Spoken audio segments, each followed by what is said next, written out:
everyone, it's Ashley, and today I am finally bringing you my review video for Kafka on the Shore by Haruki Murakami. I am nothing if not late to pretty much everything I do. This video should have been posted in the month of March. It's currently mid-April, but what can you do? It took me like literally 4 weeks to finish this book, so the review video is coming at you pretty late, but still filming it, so I'm counting that as a win. For those of you who don't know, this was the choice for You Choose in the month of March. If you don't know what You Choose is, basically I allow you guys to pick a book that I read every single month on my TBR, and then I have to film a review video for that book. If you want more information, I will leave all of the links you need to all the You Choose things in the description box down below. But without further ado, let's get to my review of this. I gave this book 3 out of 5 stars, mainly because I love Haruki Murakami's writing style so much, but I didn't really love the execution of the plot or the characters in this particular novel by Murakami. This book was like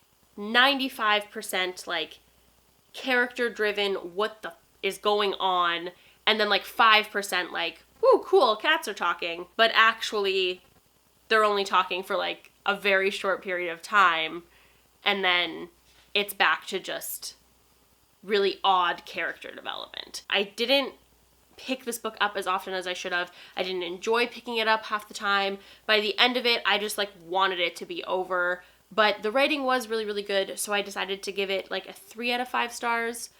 But like enjoyment level was definitely more like a 2 out of 5 stars. I guess we'll start with plot, mainly because there's not much for me to talk about in this particular element of the review, because it's really difficult to explain the plot without like ruining the plot of this book. I will give a few trigger warnings in case you're thinking about reading this book, especially if you're watching this review and you haven't read it. I would assume you're thinking about reading it. Nobody warned me that this book was going to be like pretty graphic in terms of like animal violence at a certain element. There was also a lot of graphic incest elements throughout this book. Neither one of those things are huge triggers for me personally, but like I still had a really hard time getting through those elements of this book, even though those aren't normally triggering things for me. So essentially this book follows our main character Kafka as he tries to discover who he is and who he wants to be in the world. He's very lost in terms of like who he feels like he is on the inside, and so he runs away from home at the beginning of the book, and he decides he's going to run away to this town that has this like prestigious private library, and then he spends a lot of time at that library, and then something happens and he needs to drastically change the way that he is running away. He has a lot of people on his side, even though he feels like he's completely alone. And at its core, I guess his journey of like self-discovery and adolescence is actually decently well done. However, throughout this journey, you're also following another character named Nakata, who as a kid was part of this incident, for lack of a better term, that happened, and now he's like forever changed because of it, and you're following these two paths and how they will eventually converge. A lot of this book was very confusing, it was very hard to follow, and when it wasn't hard to follow, it was kind of just hard to read. I found the plot was just like a little bit too much. There was just like too many characters, too much going on, just too much. And at some points, there were parts of the plot where I was just like, this was completely unnecessary. Like, it didn't need to happen. It definitely didn't need to happen here, and it definitely didn't need to be as described as it was. And because of that, I find personally when I read a book and there are elements of the plot where I'm like, this was completely unnecessary, I feel like it breaks the plot up for me, and then I don't enjoy the story as a whole because of that. Next, I'm going to talk to you guys about characters.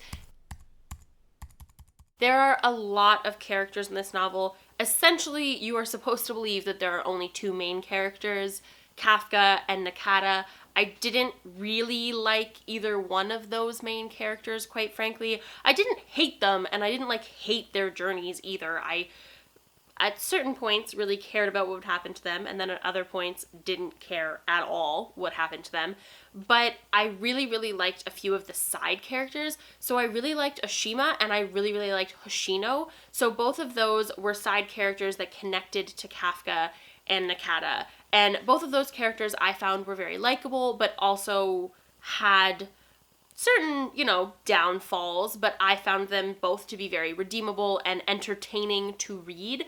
But I found that they also weren't as large elements in the book as they could have been. Also, there wasn't as much development with those side characters as I wanted. I wanted more from them. I wanted them to grow. I wanted them to grow because of meeting the main characters. I wanted the main characters to grow because of meeting these wonderful side characters. It happened a little. Like, the characters grew from knowing each other a little bit, but just not that much. And also, there was just like, I found a lot of the characters just had like no regard for how their actions would affect other people. And I tried so hard to like get over that fact while I read this, but like, it was just too long of a book to get over the fact that half the time the characters didn't give a crap what happened to any of the other characters. And last but not least, we're going to talk about writing. This is the element that really held the book together for me. Haruki Murakami's writing style is one of my favorites. I really, really like the way that he crafts a story most of the time. I, however, pretty much always love his prose. The way that he crafts a sentence, the way that he chooses words is impeccable, and I love it. I just found that the way he crafted this story wasn't that great. But if we're just talking about the writing element, it was very good. This particular story, the writing is really the only thing for me that held it together. Had the writing not been as just fluid as it was, I probably would have put the book down, to be honest. It should be noted, just in case you don't know, that Haruki Murakami is actually a Japanese writer, and all of his books are originally written in Japanese, and all of the texts by him that I have read have been translated by somebody else into English.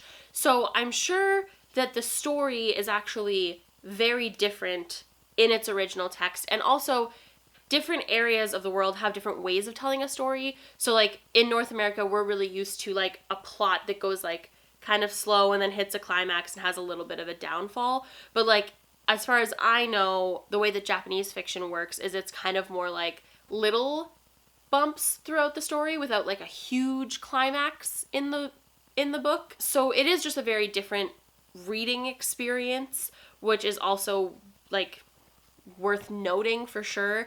I think that maybe I just wasn't in the right mindset for this type of read when I picked it up, which also isn't helpful because had I been in a different mindset, maybe I would have been a little bit more patient with the book, and I definitely did not have patience while I was reading this book whatsoever. Overall, I don't want you to get the wrong impression. I didn't hate the book. I just found a lot of elements of it really frustrating.